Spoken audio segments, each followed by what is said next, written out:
Do you ever catch yourself eating without actually being hungry? Like opening the refrigerator door, peering inside in search of something to munch on? Or just generally eating more of a certain type of food than you'd originally intended to? Now, this happens to the best of us, and yes, even to registered dietitians. I, for one, know that I'm particularly at risk of doing this when I'm overly tired, which, as of late, is pretty much all the time, thanks to caring for a little one under one. But luckily, over the years, I've amassed a bag full of tips and tricks that help me avoid relying on food when I'm not actually hungry. And today, I'd like to share 6 of them with you. These are the same tips that I share with my clients and that I will currently continue to rely on until one day, hopefully soon, my little one decides to sleep more than 6 hours in a row. The first step in avoiding mindlessly eating when you're overly tired is to actually identify whether you're truly hungry. And I know that this sounds incredibly easy, but over the years working with many clients, I've come to realize that many people fail to identify their true hunger. Now, hunger is a physical feeling, not a mental one. So for example, a grumbling stomach is a sign of physical hunger. However, craving for a specific type of food, say a toast with peanut butter or dairy-free Ben & Jerry's, is rarely a sign of physical hunger. If you have a hard time telling physical hunger from mental hunger, you might want to check out this worksheet which guides you through the process. You can get your hands on it on the Veggies and More website, and I'll be placing the link to it down below. When in doubt, try eating a piece of fruit. If the thought of eating a piece of fruit doesn't actually appeal to you, then it's more than likely that you're not physically hungry. In which case, try a different activity to re-energize. I like to make a list of the activities that I find energizing to keep on hand when I'm tired and uninspired. And one of the activities at the top of my list is to get moving.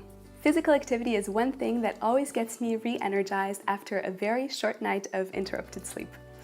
It works because it gets your blood moving, oxygenizing your body. And there's no need to commit to an hour-long gym session or anything like that. Simply getting outside to move a little bit will do. When I'm feeling drained and tempted to start foraging for food, even though I've just finished eating, I try to go for a walk outside with my baby. Or if it's pouring, I move indoors, usually by having a little dance party for 2. You can also try mommy and baby workout videos or postnatal yoga routines. You can find plenty of them on YouTube. And if it gets you laughing, even better. I always find myself re-energized after having a good laugh, but just find what works for you. The point here is to find an enjoyable activity that gets your energy tank refilled so that you avoid using food to fill the void. I know firsthand how sacred nap times can be. As a mom, nap times are basically the only moment in the day when I have time for myself. So I definitely cherish them. It's tempting to try to cram as much of your to-do list in while your baby's sleeping, but when I'm feeling sleep deprived, I find that having a short nap myself makes the biggest difference in my day, and it gives me so much more energy to deal with that to-do list afterwards. And by the way, this tip works well for everyone, even if you're not a mom. For the most effective power nap, try setting your alarm clock for 30 minutes, or if you need a bit of a longer sleep, go for 90 minutes, which is about 1 sleep cycle. Anywhere in between will make it more difficult for you to wake up and leave you feeling groggier, so I try to avoid it. You may also want to experiment with having a cup of coffee right before you go to sleep, because it usually takes around 30 minutes for you to feel the effects of the caffeine, and it'll make it easier for you to wake up when you hear that alarm clock. If you're lacking energy but are not actually hungry, you can try re-energizing with fluids rather than food. Most people tend to drink too little throughout the day, and breastfeeding mamas may be particularly at risk of underdrinking, and a dark-colored urine is a telltale sign. But actually drinking enough throughout the day can also make it easier for you not to overeat. And if you find yourself having difficulty remembering to drink, try placing visual reminders throughout your house. For example, a bottle of water flavored with frozen fruit on your kitchen counter, or a pot of tea on your coffee table.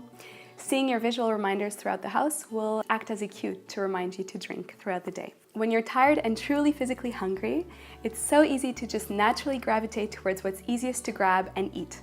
And I don't know about you, but for me, that rarely tends to be the most nutritious option. So one way I avoid falling into just eating snack after snack is to make a conscious effort to eat real food rather than snack foods. For me, this might mean having a plate of leftovers or making myself a veggie-filled wrap rather than grabbing a handful of nuts here or a cookie with a glass of soy milk there. Meals tend to be more nutritionally balanced. They're richer in protein, in good fats, in fiber, in vitamins, and minerals, so they tend to keep you fuller for longer and keep cravings at bay. I also make sure that the foods that I'd like to eat are easily accessible and easy to grab. So this might mean that I pre-cut my veggies the day I get them from the supermarket so that they're easy to see and grab as soon as I open my fridge. This last tip is what probably helps me the most after a short night of sleep.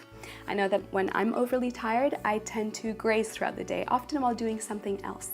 And the problem with eating in this way is that your brain doesn't have the possibility to actually register what you're eating, which makes it more difficult to appease your mental hunger. I have several ways to combat this. For one, I keep foods that I want to avoid eating out of sight because research shows that we're much more likely to eat foods when they're easy to reach and within sight. Another thing I do is that I get myself to sit down at the table to eat.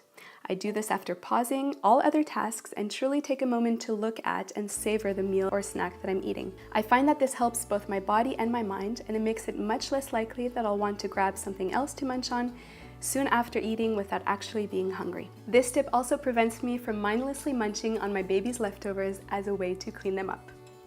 Now, that's it. Those are the 6 tips that I personally rely on. I hope that you find them as useful as I do. If you have tips of your own, please share them in the comments below. I'm super curious to know what you do to prevent yourself from eating when you're not actually hungry. And with that said, that's it for today. Until next time, ciao ciao!